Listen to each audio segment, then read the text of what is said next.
Bueno, ¿cómo va a impactar esto en el bolsillo, en la inflación? Y mira, por 5 lados distintos.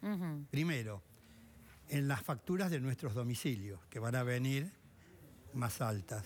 Si vivimos en un edificio en propiedad horizontal, vamos a pagar más expensas. Claro. Cuando vamos al supermercado, vamos a pagar más caros los alimentos porque modifican las estructuras de costos de las industrias que elaboran los productos y de los comercios que los venden y los trasladan a precios.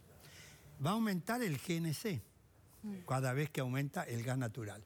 Y hay algo muy importante que muy poco se dice.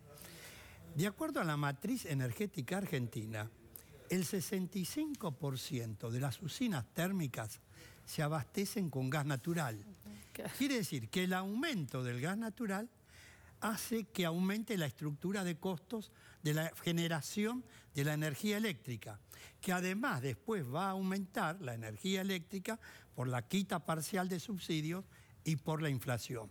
De modo que todo esto constituye un combo, casi te diría, muy peligroso, porque produce aumentos sobre aumentos. Claro. No es solo el aumento en la factura del gas, es el aumento en todos los demás rubros que impactan cuando se quitan subsidios o se aumentan las tarifas por la inflación. Y el gobierno se fijó como base octubre del año 2019 en todo el país, salvo las provincias patagónicas, que es octubre del año 2022, con subsidio cero. Es decir, que este año ya hubo una quita de subsidio a la energía eléctrica y el gas. Ahora, entre agosto y septiembre va a haber una quita de subsidio a la energía eléctrica. En octubre una quita de subsidio al gas natural. Y 2 veces el año próximo. De modo que vamos a llegar a octubre del año 2019 con subsidio cero, pagando el valor de la tarifa plena. En lo que respecta al gas natural, va a incidir en todo el país porque las empresas son todas nacionales, están dentro de la jurisdicción nacional. Y en lo que hace a la energía eléctrica, va a incidir en todo el país en la etapa de la generación.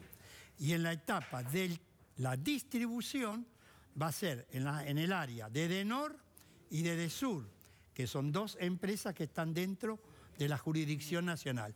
En el resto del país son empresas provinciales o cooperativas eléctricas y ahí va a tener otro régimen de aumento de tarifa. Que ya pagan más, mucho más que nosotros. Que en general pagan más porque las estructuras de costos no es lo mismo para una empresa que distribuye la energía eléctrica varios millones de usuarios que una empresa que genera la energía, que distribuye la energía eléctrica en una población muchísimo más reducida. Claro. Por eso que las cooperativas eléctricas tienen en general el valor de la tarifa más alta porque las estructuras de costos son más altas porque los usuarios es una cantidad mucho menor que en los grandes centros urbanos como en el área de Edenor y de Edesur, ¿no? Héctor, y en los reclamos que ustedes atienden de los consumidores, ¿las facturas siguen llegando con esos impuestos o alícuotas desconocidas que en un momento se había pedido si se hacía el esfuerzo y después ya eso se había convertido en un proyecto de ley que quedó ahí en veremos? ¿Cómo sigue llegando la factura? El impuesto más alto que llega en todas las facturaciones es el IVA, 21%. Después, cada provincia tiene a su vez impuestos de ingresos brutos y en algunos lugares impuestos y tasas municipales, que también eso... bueno, la provincia de Buenos Aires puntualmente y otras provincias y municipios se habían, por lo menos habían anunciado, como ella dice, que lo iban a retirar. ¿Esto ocurrió? No, dijeron que lo iban a retirar y se amplió el plazo para poder retirarlos. De modo que en este fue un impacto más mediático que de anuncio que de realidad. Exactamente. En este momento las facturaciones tienen un 21% de IVA, más ingresos brutos, más tasas municipales y en algunas provincias algún otro impuesto municipal. Cada provincia tiene su propio régimen impositivo. Y no sé si ustedes lo tienen medido, cuantificado, pero ¿qué ha pasado con el servicio? Porque vemos que ahora, por ejemplo, la luz ya no solo se corta en verano, sino también en invierno. Ayer o antes de ayer incendiaron una sucursal de Sur en San Vicente porque la gente está cansada del corte de luz y uno escucha todo el tiempo, estoy sin luz, estoy sin luz. Digo, ahora se corta invierno y verano. ¿Ha mejorado? Porque capaz que uno no lo ve por uno o dos casos, digámoslo, pero si uno ve en la totalidad, hay más gente que no se le corta. Digo, ¿esto ha cambiado? En general, ha cambiado muy poco. Cuando suben las temperaturas y cuando bajan, como aumenta el consumo en las redes, que en general las redes son de la época de Segva, en general no se han cambiado, se producen cortes en las distintas redes. Y muchas veces arreglan el corte en un lugar y a los 50 centímetros al metro vuelve a producirse otro corte. De modo que en general hay menor cantidad de cortes ahora que un tiempo atrás. Pero cortes existen y lo peor es que hasta el año 2015 el ENRE sacaba resoluciones estableciendo un monto indemnizatorio en función de la cantidad de horas corridas que el usuario se había privado de la energía eléctrica. Ahora no saca más, no ha habido ninguna nueva resolución. ¿Y las multas que anunció Aranguren antes de irse justamente por el corte o las fallas en la provisión energética? Hasta ahora no aparecieron. Llegaron a las empresas, hasta ahora no salió la resolución estableciendo multas a las empresas. Y esto es muy importante, el tema que saquen resoluciones estableciendo un monto indemnizatorio. Había un monto indemnizatorio para cortes hasta 12 horas corridas. De 12 a 24 horas aumentaba el monto y más de 24 horas corridas aumentaba un monto superior. Si el usuario tenía un daño y perjuicio superior a esa pauta indemnizatoria, siempre le quedaba abierta la vía judicial para reclamar por la diferencia.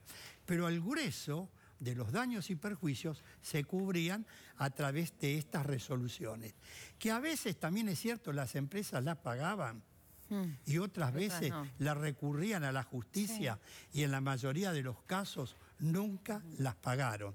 Es decir, que los usuarios en general cuando tienen un corte tienen un perjuicio y rara vez se lo indemniza por el daño que ese corte le produce. Rara vez se lo atiende por teléfono, Polino, primero para solucionarlo. Lamentablemente, Además, las empresas y el ENRE, acá funciona todo por igual de mal.